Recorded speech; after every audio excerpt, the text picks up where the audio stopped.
de Bolivia, de Ecuador también, que querían presentar sobre estos temas que estoy haciendo mi investigación, y ellos podrían tener también la oportunidad de exponer. Bien, buenas tardes a amigos de la Federal, de Apurímac, y por qué no de todo el mundo.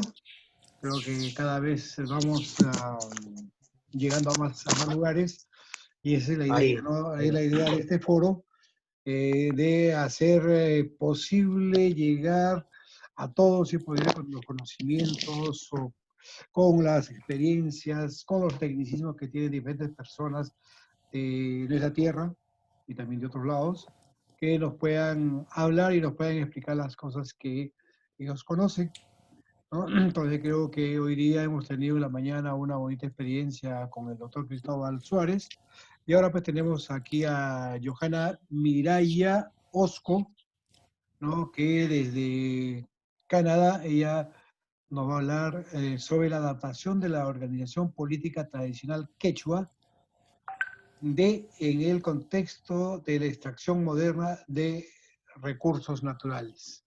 ¿No? Este es en el ámbito, en todo caso, de lo que son las comunidades indígenas, las comunidades enteras, ¿no? Que está en nuestro espacio, y también las andinas, ¿no? Que nos compete.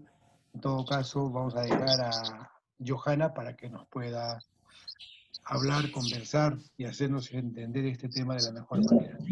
Adelante, Johanna, buenas tardes, ¿cómo estás? Por favor, Buenas tardes. Discúlpame, por favor, apaguen sus micros, digo siempre, apaguen sus micros para no ser dictatoriales desde acá, ¿no? Apaguen sus micros, somos seres pensantes, adultos, y así que podemos apagar tranquilamente y dejar a la exposición de tal libertad que nos pueda ir a de la mejor manera. Gracias. Adelante, Johanna. Buenas tardes, les saludo de aquí desde Toronto. Espero que un saludo especial para toda la familia calcaucina, del Instituto Juan Espinosa Medrano, también a mis amigos de la Alguien tiene un universidad. micro prendido, por favor, apague su micro. Alguien tiene un prendido. Mientras acá busco la manera como hacerlo, a ver. Pero apaguen su micro, por favor. Ya. Continuamos, Johanna. Gracias. Sí, voy a hacer una presentación en esta oportunidad sobre mi tesis, un estudio en dos poblaciones, Calcauso y Mollebamba, y también hice unas entrevistas en la población en Huaquirca. Y bueno, mi tesis de maestría que presenté en el 2018, lo hice en inglés, estoy en el proceso de traducirlo a español y también compartir en la población, ¿no? La situación que está pasando en poblaciones en la negociación con las mineras. Bueno, la introducción es... Un ratito para, a ver, ahora sí.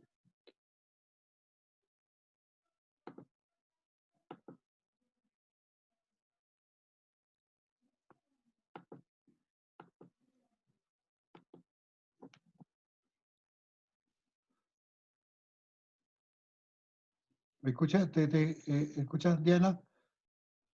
Sí. ¿Ahora? ¿Me escuchan? Sí. Y ahora sí. Correcto. Adelante, por favor. Okay. So, la introducción sobre esta tesis es entender la economía de América Latina depende principalmente de la extracción de recursos naturales, ¿no? Principalmente de los minerales, ¿no? Tenemos aquí países como Chile, primer productor de lo que es cobre, también Perú y otros países, ¿no? Y entonces en ese contexto es importante entender cómo las empresas mineras están teniendo un impacto en las comunidades campesinas e indígenas, ¿no? Específicamente en los Andes. En las últimas décadas hemos visto Apurímac, una de las regiones que se ha convertido con la mayor inversión en este sector, ¿no? Lo que es minería. Y para ello es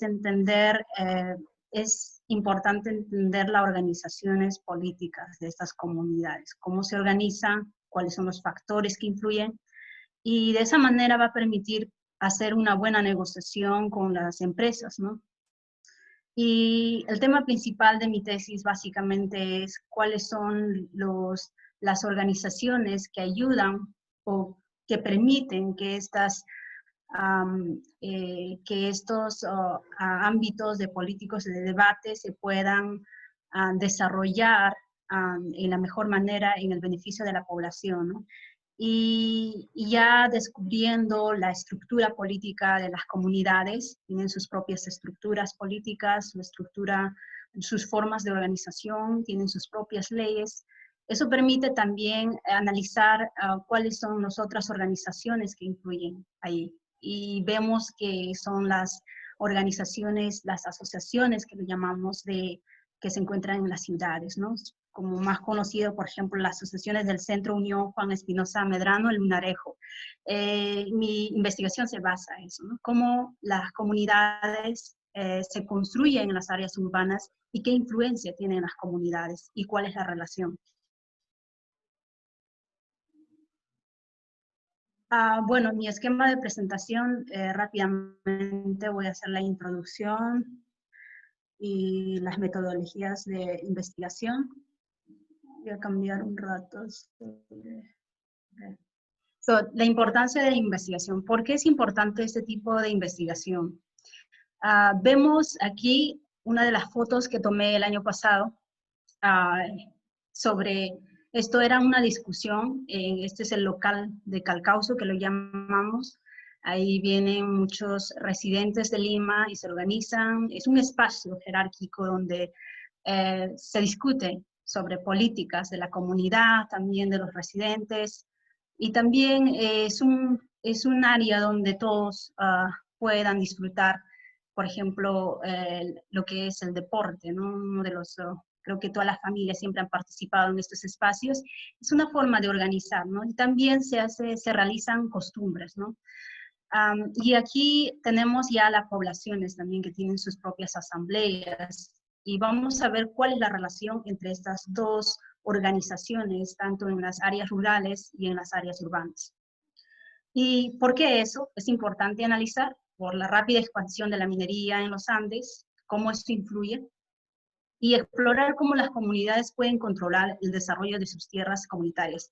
Trivedi, hablabas justamente de eso, ¿no? Cómo podemos hacer que estas comunidades forman sus propias organizaciones y qué otros factores influyen en eso, ¿no? Y él analiza sobre las leyes de las que constituyen en estas comunidades y por qué son importantes, ¿no? Analizar el papel de los residentes de Lima y en las comunidades de origen. Esto no simplemente de Juan Espinosa Medrano, si lo vemos a nivel regional, vemos que cada distrito tiene sus asociaciones en Lima, y no solamente en los Andes, también tenemos en la selva, ¿no? He podido viajar a Pucallpa y es la misma dinámica, ¿no? Y es importante ver estas relaciones para poder entender la política en las comunidades. La pregunta de mi investigación es, ¿cómo se origina políticamente las comunidades campesinas indígenas quechuas, específicamente en el distrito de Juan Espinosa Medrano, y cómo afecta la minería a la organización política de las comunidades, y cómo son las negociaciones y acuerdos mineros de las comunidades de origen y los residentes, ¿no? ¿Cuáles son los factores que influyen? Bueno, mi campo de estudio es estudios indígenas y la ecología política. Estudios indígenas porque permite entender más el ámbito de la realidad y la historia de estas comunidades y cuáles son los debates que actualmente existen en el ámbito académico. La ecología política también porque el impacto de la minería no solamente es en lo cultural o social, sino también en el ámbito ambiental, y eso es algo notorio, ¿no? Entonces, por eso esas dos ramas específicamente utilicé para mi enfoque de estudio. Sin embargo, hay otros enfoques que también he utilizado, y más adelante voy a explicar. La identidad indígena, ¿no? Cuando hablamos, a ver, voy a subir. Okay. Cuando hablamos de identidad indígena, indígena es un término polemizado, ¿no? Cuando hablamos de indígena, ¿por qué indígena? quién es indígena, cómo lo determinas que es indígena, qué significa ser indígena. Y esos debates no simplemente son las comunidades, que para ellos es recién esos términos, pero también en el ámbito nacional e internacional. Cuando hablamos, por ejemplo, de la realidad en Canadá o en Estados Unidos, vemos que estos términos han sido construidos por instituciones, organizaciones internacionales, y que no representan necesariamente la definición que un indígena tiene, ¿no? Un nativo tiene, ¿no? Entonces, estas terminologías colonialistas, podríamos llamar, impactan en la identidad de las comunidades, en la comunidad, por ejemplo, de Calcauso, en Calcauso, ¿no? Voy a explicar más allá sobre Yashar. Yashar es uno de los autores que en 1998 hablaba sobre cómo influyen estos términos indígena, indio, campesino, y por qué se desarrollan, y qué significa ser indígena en estos tiempos, ¿no? Entonces, si hablamos un poco más brevemente de la historia, sabemos que cuando los españoles vinieron, bueno, no vinieron, sino invadieron Latinoamérica, vemos que lo llamaron indios, ¿no? Y después vemos al pasar los años, vemos que Velasco Alvarado cambió el nombre de indio a campesinos. Y bueno, y todos acá las poblaciones se identifican como campesino. ¿Por qué campesino? Porque les da un poco más derechos para poder acceder a ciertos ámbitos que como indio no podían acceder, ¿no? Y el término indio pues era negativo y despectivo. Y ahora vemos el término indígena que va surgiendo y articulando a nivel nacional e internacional. Entonces, es importante entender cómo estos términos influyen y cómo se politizan. ¿Cuáles son las implicaciones políticas? Por ejemplo, si hablamos del norte, por ejemplo, de Estados Unidos, de Canadá, los indígenas nativos de aquí, obviamente tienen un debate sobre el término indígena, ¿no? ¿Por qué un debate? Porque obviamente ese término, como ya expliqué, es definido por las instituciones y no necesariamente representan lo que es en la práctica, qué es ser indígena, ¿no? Y simplemente resumiendo, por ejemplo, aquí estamos en una asamblea, que esta foto es del 2017, y para mi investigación quería quería entrevistar qué sensación tenían cuando ellos escuchaban el término indígena, ¿no? Y la mayoría era nuevo, ¿no? Para la mayoría era nuevo y menos, podrías decir, indio, ¿no? Entonces, eso me permitió para mí entender cómo, por ejemplo, cuando tú preguntas a un campesino de la población de Calcauso, por ejemplo, ¿cómo te identificas? En quechua te va a decirte, imas no kakaiman, runakani. Eso significa que soy yo soy persona, ¿no? Entonces, y ahora vemos que a nivel Latinoamérica, tanto en Bolivia, en Ecuador, vemos que hay una movilización con el término runa, ¿no? Porque runa no está mezclado con el español, es un término en runacimi, ¿no? Entonces, runakani, ese es el término que muchos te van a responder si hablamos de identidad. ¿Y por qué es importante hablar, ¿no? Estos términos, definirlos? Es importante porque permite qué intereses políticos hay a nivel internacional, por qué utiliza la ONU y las otras organizaciones internacionales este término, ¿no? Y que define que un indígena pues es estático. Si damos un ejemplo, por ejemplo, aquí tenemos un poblador de Calcauso. Si lo definimos en término indígena, cómo manejan las instituciones y a nivel internacional y nacional, vamos a ver, pues van a decir, oh, pero no tiene nada de indígena, porque ya tiene una casaca que obviamente compró en el sistema capitalista, que ya utiliza celular. Entonces, todos esos pequeños detalles hacen que este término sea más politizado, ¿no? Y utilizo Peoplehood, que me ayuda a poder entender más desde la perspectiva de los indígenas ya académicos, para poder definir qué es ser indígena. Y vemos que nos basamos para definir quién es indígena y quién es no, en la actualidad, y es debatible aún, es importante reconocer sus tierras, ¿no? Por ejemplo, Calcauso tiene su tierra, ¿no? También su lenguaje, que mucha gente habla quechua. Y también tiene sus costumbres, ¿no? Que son su cultura y toda su historia. Entonces, todas esas riquezas, obviamente, estas poblaciones aún mantienen. Sin embargo, a nivel nacional, el Estado y las corporaciones utilizan esos términos para definir, para promover ciertos intereses, ¿no? Entonces, entender eso, por qué utilizan ciertas organizaciones esos términos y cuál es la motivación, es importante, ¿no? Y vamos a ver más adelante sobre este análisis. Y aquí es una foto de los residentes de Lima, y es importante entender sobre los debates institucionales, formales e informales.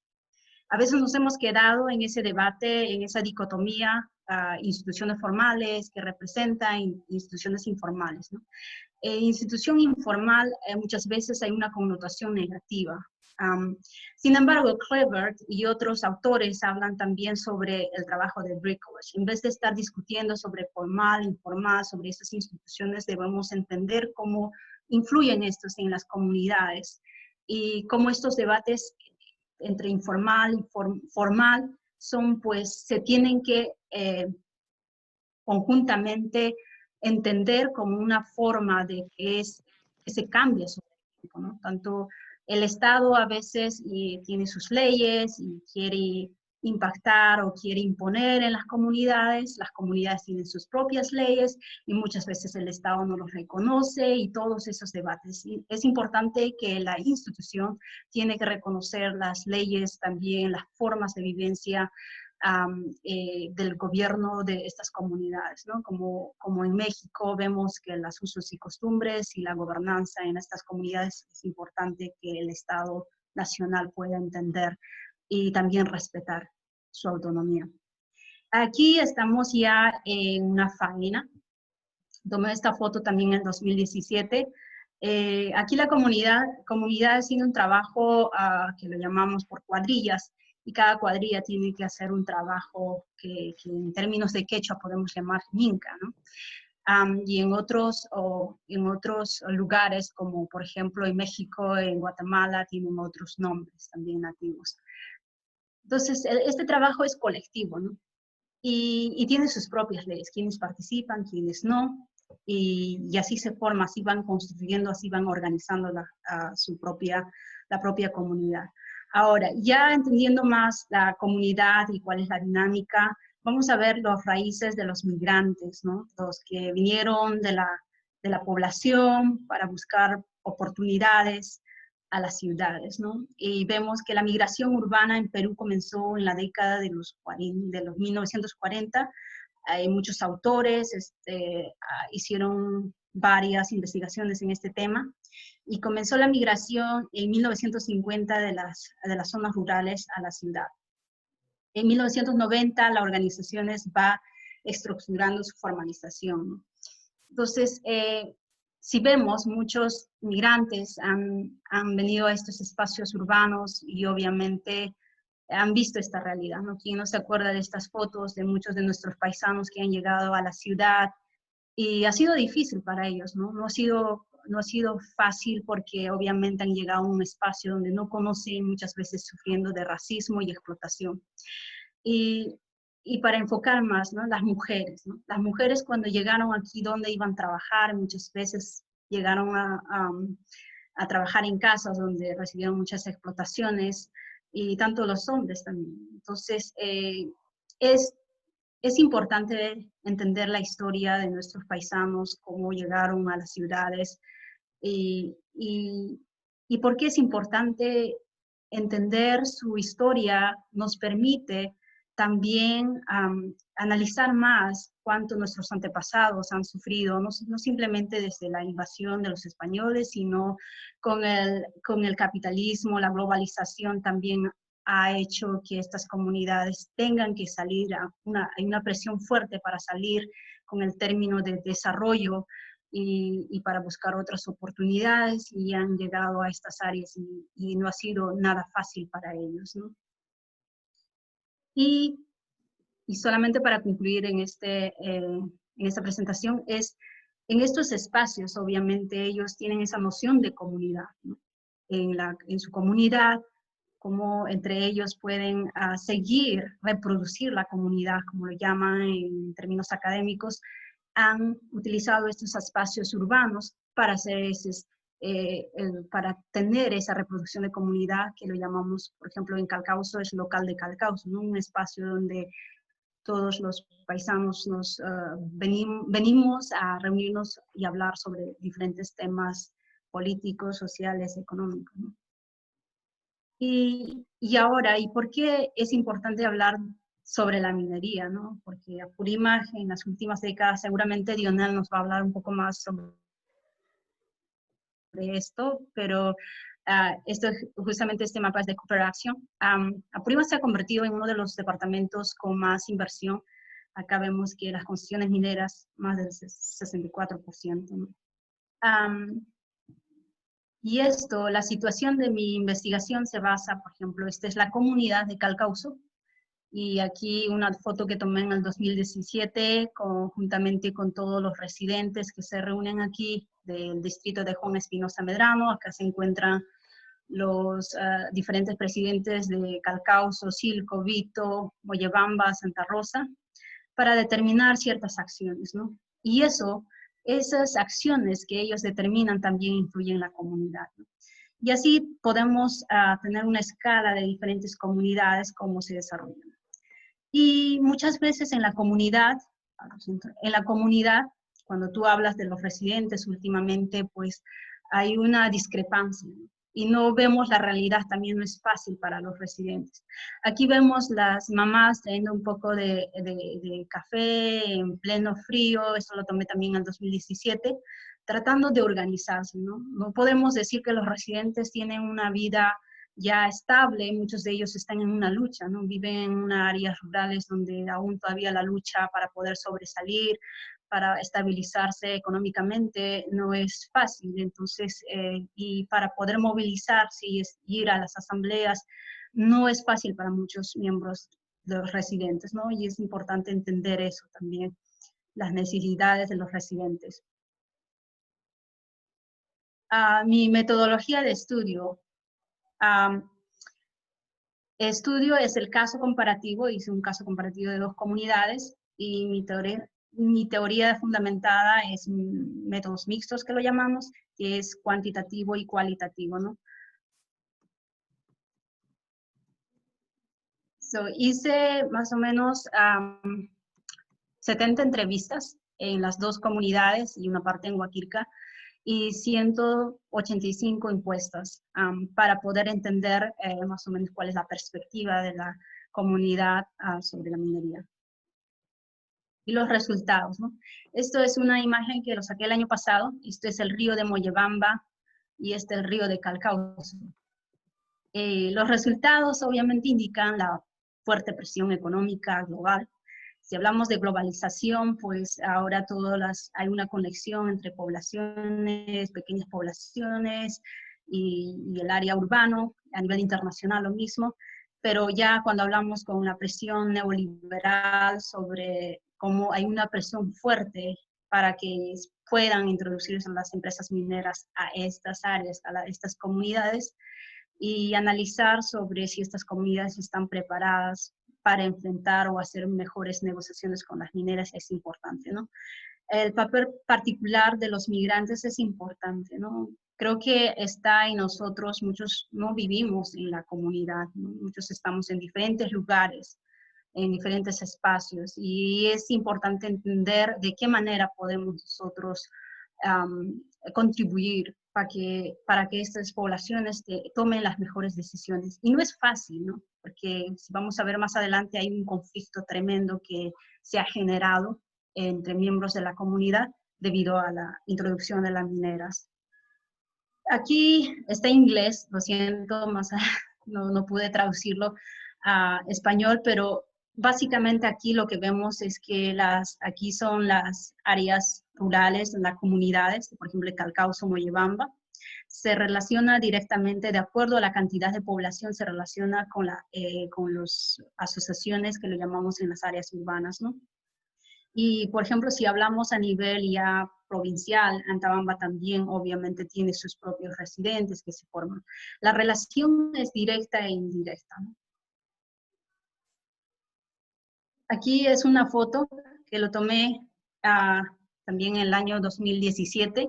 Esta es una de las fotos de Juan Espinosa Medrano, todos los presidentes, las autoridades que vinieron aquí para hablar sobre lo que estaba pasando, sobre los conflictos territoriales que estaba pasando en Moyobamba, en Calcauso, en el distrito de Juan Espinosa Medrano. Y esta foto representa ya a nivel provincial. Aquí tenemos diferentes presidentes de diferentes distritos de la provincia de Antabamba. Y a este lado ya vemos departamental, ¿no? Como en este caso, Apurímac tiene su propio también organización, ¿no? Y esta dinámica muchas veces cuando hablamos de institucionalidad, cuando hacemos investigación indígena o investigación de ámbitos ambientales, no nos enfocamos en lo que está pasando, ¿no? En estos pequeños, no pequeños espacios, pero vemos que estos tipos de organizaciones tienen una fuerte influencia en las comunidades, ¿no? Y vamos a ver más adelante de qué manera. Pero lo que se puede resaltar en esto es que el Estado, no solamente el Estado a nivel regional, se hace políticas sin entender las conexiones de los residentes, el papel que juegan los residentes, ¿no? Si vemos, muchas de estas autoridades van a regresar a la población, muchas van a ser quizás autoridades, presidentes, alcaldes.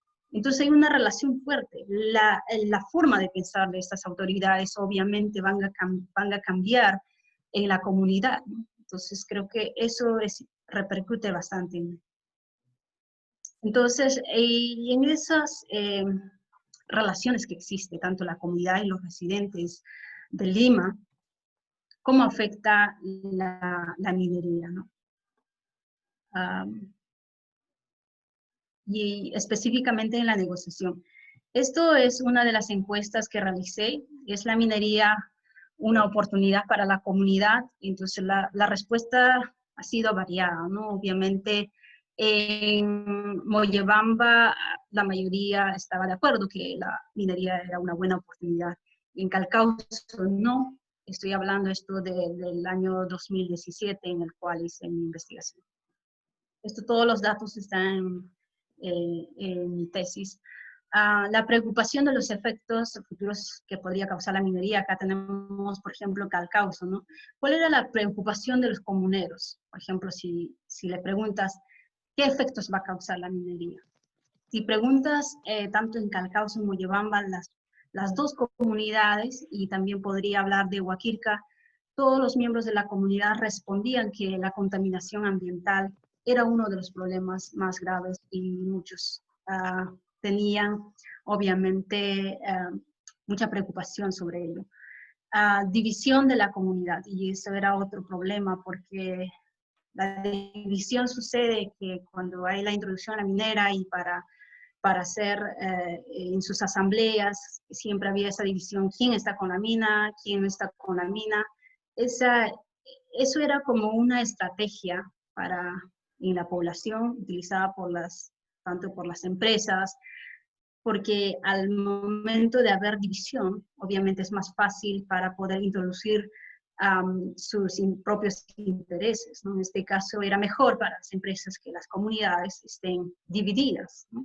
Para poder tener más éxito. En caso en Calcauso, por ejemplo, era un largo proceso de hacer la consulta previa y se requirió muchos años. En otras poblaciones, vamos a ver en Cusco, en Apurímac, en otras poblaciones, en Arequipa, no sé, no es lo mismo, ¿no? Calcauce es una de las poblaciones únicas que duró mucho tiempo la negociación con las mineras, ¿no? Y esto debido a muchos factores, ¿no?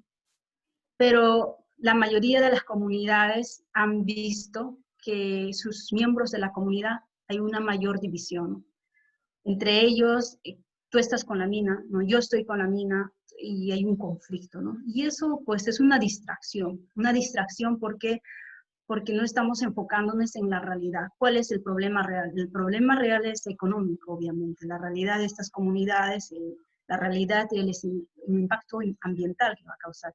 Y muchas veces, pues en este dilema de que son grupos que están con la mina o no están con la mina, causa esa distracción y muchas veces ellos se han quedado simplemente en ese debate, ¿no? La otra respuesta era que va a haber mayor dependencia económica. Prácticamente ahora la mayoría de los pobladores necesitan un trabajo, ¿no? Ya no están en el campo trabajando, pero necesitan ir a las industrias mineras, en este caso en el campo, para poder obtener algún ingreso y así pues la dependencia empieza, ¿no? También decía de haber más envidia, más competencia, y es algo notorio, ¿no? Los miembros de la comunidad decían que entre ellos se veían miramientos que ellos mismos lo determinaron, ¿no? Y esto es lo mismo en muchas comunidades, podemos verlo. Las entrevistas, bueno, a través de mis entrevistas se podían entender que el debilitamiento de las formas tradicionales de organización por favor, ha sido Johanna. fuerte. Johanna, ¿podemos ir concluyendo, por favor? Sí. Las entrevistas aquí se han visto, por ejemplo, en el caso de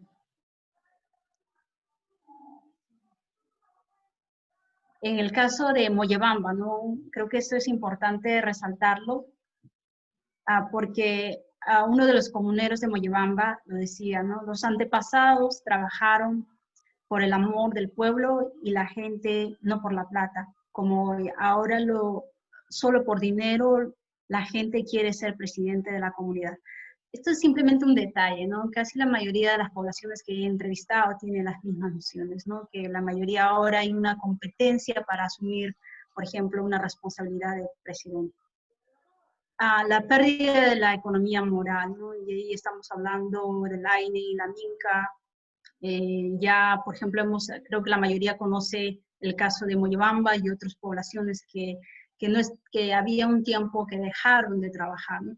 Y esto podemos también enfocar en el ámbito de género, porque la mayoría de las mujeres pues ya no tenían el mismo trabajo, los roles han cambiado, y eso hace entender cómo el neoliberalismo, el capitalismo también genera el debate que es lo que es el género, ¿no? Y aunque uno podría decir que ahora con el capitalismo, el término de género y todos esos debates estamos tratando de manejarlo, pero no es así. En estas poblaciones, obviamente, la mayoría de las mujeres están en la casa porque no pueden, las mujeres no trabajan, no son la mayoría trabajando en las empresas mineras. Entonces, pero tampoco ellas podrían trabajar y continuar el trabajo tradicional que había aquí. Aquí es el AINE MINCA. La mayoría dice que obviamente ya no se realizan estos trabajos colectivos, ¿no? Antes había mucha gente que hacía el AINE MINCA, ahora la mayoría no está de acuerdo, la mayoría quiere que se le pague, ¿no? Y hay una brecha también generacional, ¿no? La mayoría de adultos mayores se sienten más que sus voces son escuchadas, ¿no? Ya, como dice un miembro un comunero calcaucino, dice, la nueva generación ha generalizado en exceso el pasado, de modo que para ellos no hay pasado, solo el presente y el futuro. El pasado ya terminó, dice, y no quieren saber nada sobre el pasado, y a veces simplemente nos silencian. Solo voy a las asambleas, miro, escucho, y a veces cuando me dicen algo, yo participo. Y si participo demasiado tiempo, la nueva generación se aburrirá. O sea, esa es la perspectiva de los adultos mayores cuando van a las asambleas, ¿no?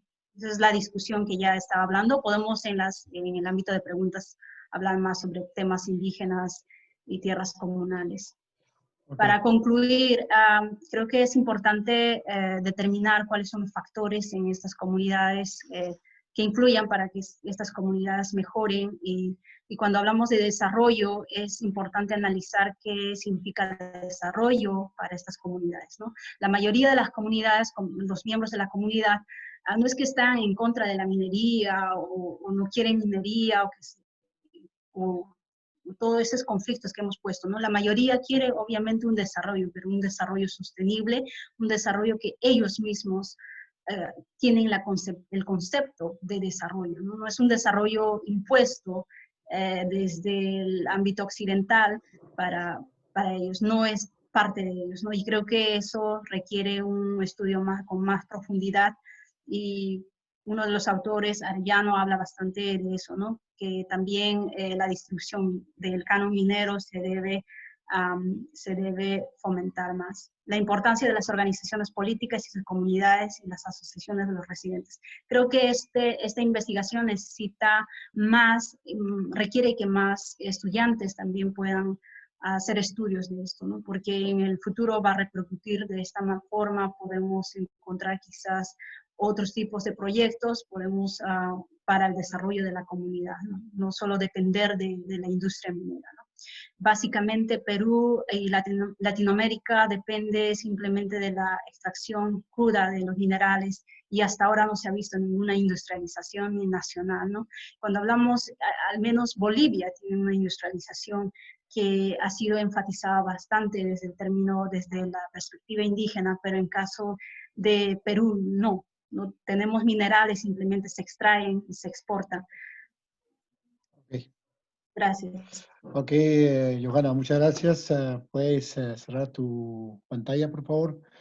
En primer lugar, agradecer a todos los que están presentes. Cierra tu pantalla, por favor. Ahí está, muy bien, gracias. En primer lugar, agradecerte, Johanna, por esta larga explicación que nos has dado sobre las comunidades, tanto andinas, comunidades nativas, indígenas y también las mineras. No, no sé si aperturamos un rol de preguntas, porque estamos con un tiempo de 40 minutos más o menos. El tema es la grabación, ¿no? La grabación cuando es un poco amplia para poder replicar en las redes es un poco dificultoso.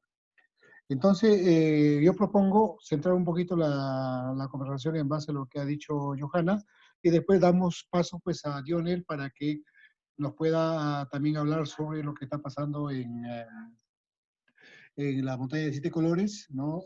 Y con esta explotación minera que existe. ¿Les parece bien así de esa manera?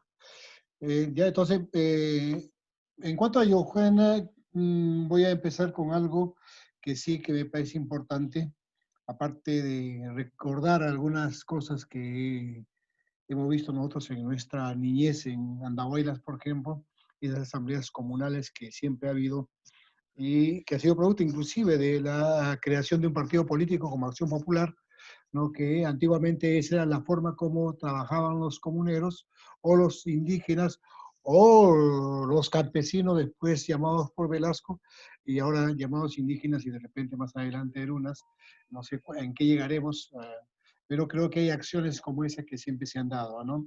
Entender también que los clubes provinciales y distritales, inicialmente aquí en Lima, eran representación de repente de las grandes personalidades de cada espacio territorial, ¿no? Hacían su club un poco interno, pero creo que a partir de toda esta migración de personas que han venido a Lima, también han aperturado sus formas y creo que lo ha demostrado con claridad Johanna, ¿no? Y el otro tema es la migración, ¿no? Esa migración que tú hablas de los años 40, que Lima tenía pues en ese momento 400.000 habitantes, lo que tiene Villa El Salvador, ahora estamos bordeando los 10 millones y medio de habitantes y creo que ha sido mucho más producto del terrorismo de los años 80 a los años 90, en que hay una explosión mayor del terrorismo, ¿no? Entonces, sería como un comentario.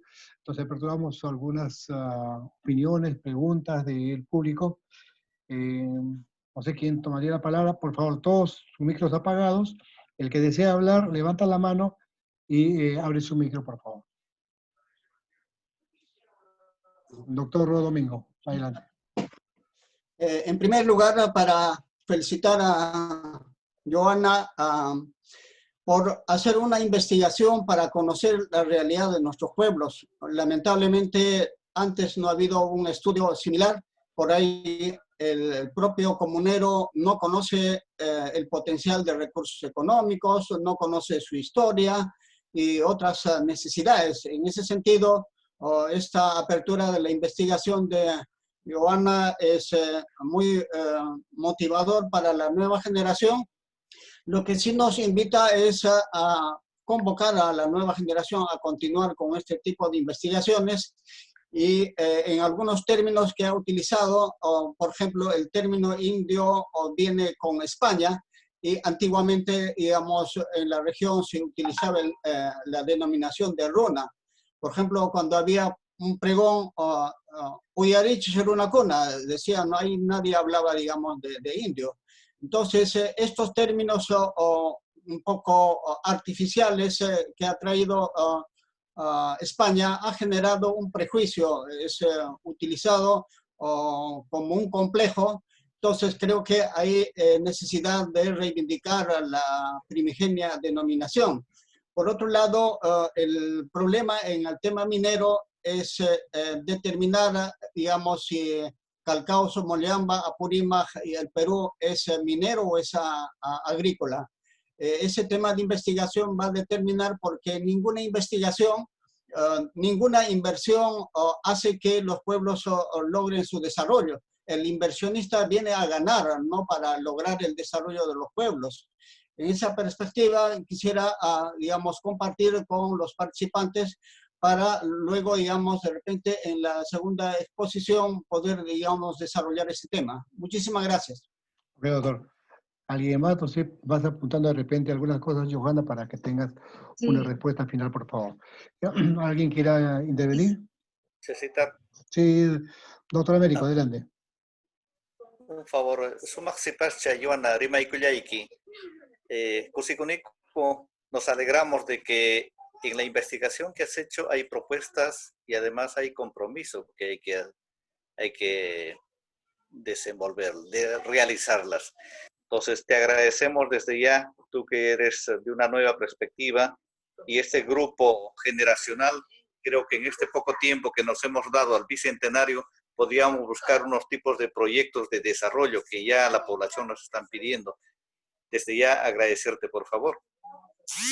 Ok, gracias. ¿Alguien más que quiere intervenir? Buenas. ¿Sí? Buenas tardes. Hola, Sí. hola Isidora, buenas tardes, ¿cómo estás? Por fin puedes entrar con el micro. Adelante. Ya, ¿cómo está? Cordiales saludos para todos. Una curiosidad, ella muy joven, una pregunta directamente para ella, el tema que ha desarrollado es diferente a lo que mi curiosidad. ¿Qué le ha motivado a hacer su tesis sobre este trabajo? O sea, son pocos jóvenes que realmente enfocan su trabajo, este tipo de trabajo, entonces es mi curiosidad. Ok, gracias. ¿Alguien?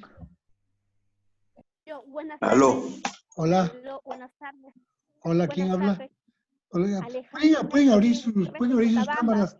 ¿Pueden abrir sus cámaras, por favor, para visualizarlo mejor, que se ve más bonito cuando están con la cámara abierta? Gracias. ¿Quién habla? Aló, habla David del Carpio. A ver, señor Carpio, adelante. Había una persona, una señorita. Ya, bueno, yo soy ingeniero civil de minas de la Universidad de Chile. Acá estoy en Santiago de Chile, confinado.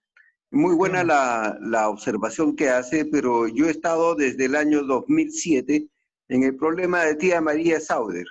En este momento, en Apurímac está con los proyectos Brownfield, o sea, son proyectos iniciales. Son proyectos iniciales que se van a durar no 20 años, 30 años, van a durar 100 años, van a destruir, o sea, esa investigación de la señorita de Canadá es muy bueno, pero van a destruir las comunidades, van a destruir los pueblos, van a contaminar los pueblos y van a contaminarlos y destruirlos completamente. Y están empresas altamente contaminadoras, como es la Sauder.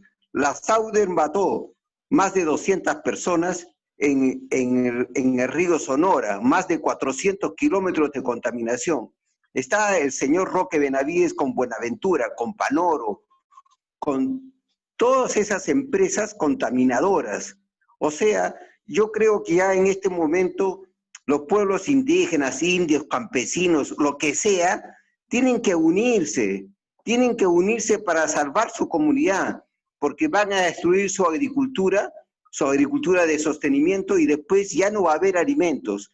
En este momento de la pandemia se está viendo en el mundo que una de las cosas fundamentales es la alimentación. Y la alimentación, no la alimentación que están haciendo en Arequipa, que es Majes Iguas 2. Nosotros no podemos alimentar. ¿Terminó? Se fue. Bueno, creo que es importante tomar en cuenta lo que dice el ingeniero de Chile. Sí, puedo responder. Gladys, creo que estaba con la palabra. Corrupción, entonces yo quiero a la señorita de Canadá, ¿por qué no enfoca eso? Que también hay empresas canadienses en Arequipa, que también quieren entrar a contaminar, pero en el Valle de Majes. Muchas gracias, muy amable, una buena exposición. Gracias. Gladys, me gustaría responder. Me gustaría responder las preguntas primero, antes de pasar, ¿sí? ¿Te parece? Sí. Como digo, tenemos poco tiempo. A ver, responde sí, lo solo, primero y después. Solo rápido. Disculpa, Gladys. Sí, justamente al analizar cómo se forman las organizaciones en las áreas urbanas, estoy también tratando de promover y crear algunos proyectos. De esa forma podemos ayudar a las comunidades. Yo soy una activista, obviamente aquí en Canadá yo soy de Calcauso, de una comunidad que justamente está en lucha, y ha habido un fuerte problemas sociales que sucedió en mi pueblo, por ejemplo, en Calcauso, y eso me motivó para hacer mi investigación, ¿no? Porque he visto que la realidad, la injusticia que hay y que causa estas empresas, no solamente en Calcauso o a nivel nacional, sino a nivel internacional, ¿no? Vemos, por ejemplo, el caso en África, podemos relacionarlo también como las mismas empresas canadienses han tratado de, obviamente, promover supuestamente con ese mecanismo de que son poblaciones pobres o son países subdesarrollados y requieren el desarrollo a través de estas industrias, ¿no? Entonces, los términos que maneja el sistema neoliberal y también las empresas mineras es que supuestamente todas estas poblaciones son pobres, ¿no? La terminología de pobres y el desarrollo, ¿no? Entonces, definir esos dos términos es importante, ¿no? ¿Qué es ser pobre por ejemplo, para un calcaucino o para un poblador de estas poblaciones, por ejemplo? ¿Qué significa ser pobre? Para ellos no existe la palabra pobreza, si entendemos más la cosmovisión andina. Para ellos pobre, cuando hablamos y referimos qué significa con profundidad pobre, mucho y tiempo, seguramente muchos conocen, ¿no? Mucho y tiempo, picachansi. La mayoría decimos eso, y todavía he escuchado de mis padres también decir eso, ¿no? Entonces, toda la pobreza está relacionada más al ámbito agricultural, al ámbito, por ejemplo, si no hay mucha lluvia. Entonces, no es necesariamente al ámbito de lo material, ¿no? Entonces, creo que el concepto de desarrollo es más impuesto occidentalmente y se basa básicamente en el ámbito material, ¿no? Y eso es el conflicto. Ahorita hay una emergente epistemología de lo que es de lo andino, y obviamente estamos tratando de debatir qué es lo que buscan estas comunidades y que sus voces sean escuchados, ¿no? Okay. Obviamente, si hablamos si la minería realmente va a causar o va a impactar que esas comunidades sobresalgan o se desarrollen, no hay un claro ejemplo en ningún país, ¿no? En ningún país que se haya realizado eso, ¿no? Okay, Más bien, gracias. si hablamos en países, por ejemplo, solamente para terminar, si hablamos en países, por ejemplo, en África, si siempre hay un debate, se dice, ¿no? Botswana, que dependía de minerales, dependía de exportación y se ha desarrollado en pocos años. Y esa perspectiva lo traemos a Latinoamérica, diciendo que supuestamente en estas regiones también va a haber el mismo boom. Sin embargo, no es así, ¿no? La realidad no es así y eso no va a influir positivamente a las comunidades. Muchas gracias. Gracias.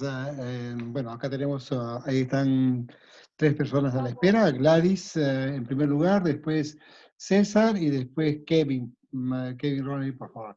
Gracias. Adelante, Gladys. Abre tu micro. Gladys, abre tu micro. Gladys. Bueno, no está Gladys. César, por favor, adelante. César David. Ya, yo lo que creo fundamental lo que dice ella realmente. Ustedes pueden leer un libro que ha salido muy bueno del señor Gudinas de Uruguay. Toda minería, todo extractivismo es corrupción.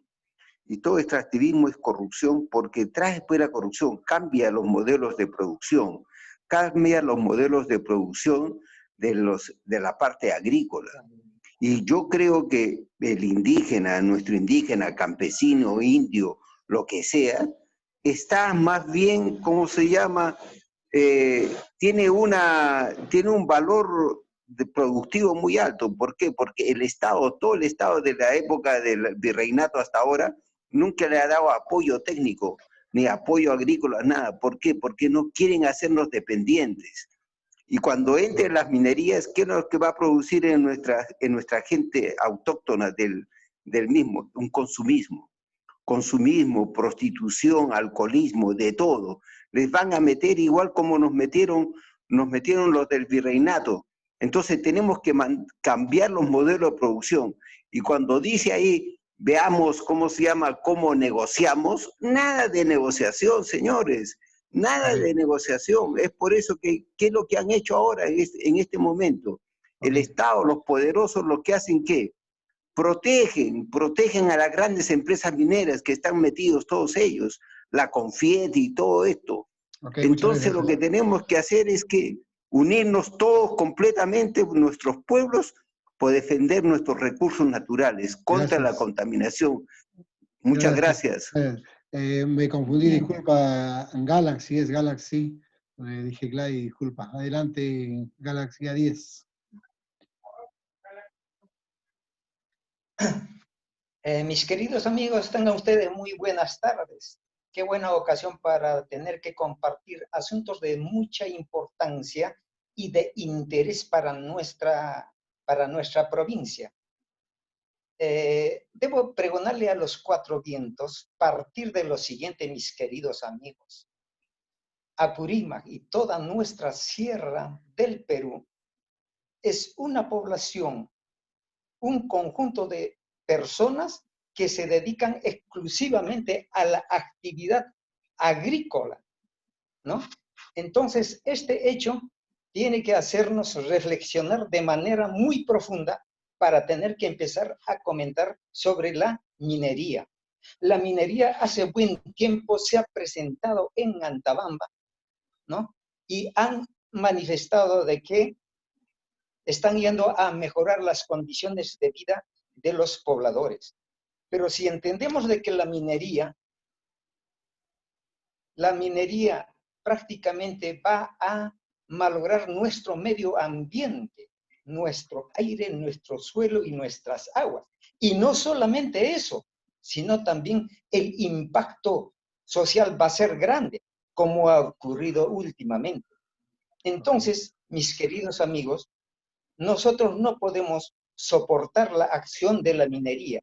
En este momento vivimos una crisis de la humanidad generada por la pandemia y muchos paisanos están retornando a nuestra tierra para tener que, de alguna manera, sobrevivir. Pero hoy las condiciones en Apurímac y en Antabamba, ¿no? Ya no están tan buenas, porque trabajar la tierra se ha vuelto muy cara, muy